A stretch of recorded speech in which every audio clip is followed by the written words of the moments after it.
Greetings, it's Max ODidily here, and today I'm going to be showing you how to decrypt using the Caesar Cipher algorithm. So if you haven't watched my how to encrypt using Caesar Cipher, click the eye up in the corner. I strongly recommend you do, as this is a direct follow-up, and it will explain why we've got a bunch of code in our main method and how we have an encrypt function already. However, if you don't care about that, we're going to be going into decrypting in this tutorial.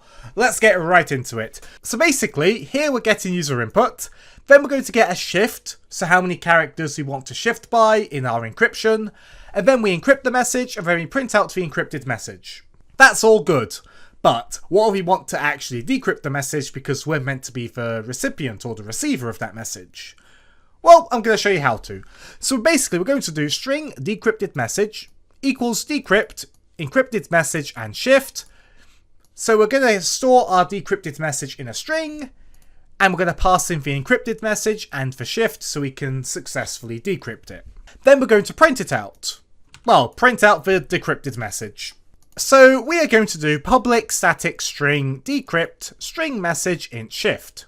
It's going to return a string, it's going to be called decrypt, string message is the first parameter, int shift is the second parameter. So our first step is we're going to be creating a string builder object called decrypted message, and it's going to be used to store the decrypted message. After that, we are going to then create a for loop. So for int I equals 0, I less than message.length I plus plus. And this loop is going to iterate over every character in the message. The I variable is used to keep track of the index of the current character being decrypted. Then we're going to do char c equals message.char at I. So this is going to be called on our message string. And it's used to get the character at the current index of the string. And then we store that in our character variable because a string is basically a character array. After that, we're going to do if character.isLetterC, then we're going to do c equals char c minus a character minus shift plus 26 mod 26 plus a. Don't worry, that'll be in the description below, so you don't have to type it all out. But basically, the if statement checks if the current character is a letter. If it's a letter, it means that it was encrypted using the Caesar Cipher algorithm and needs to be decrypted. If the character is not a letter, it means it wasn't encrypted with our Caesar Cipher algorithm, so we can just add it to the decrypted message without doing any decrypting on it.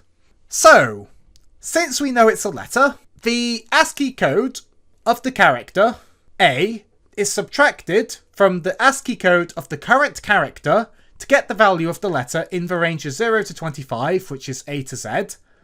Then the shift value is subtracted from this value, and 26 is added to ensure that the result is always positive. Finally, we do mod 26 to the result to ensure the value is within the range of 0 to 25, or A to Z.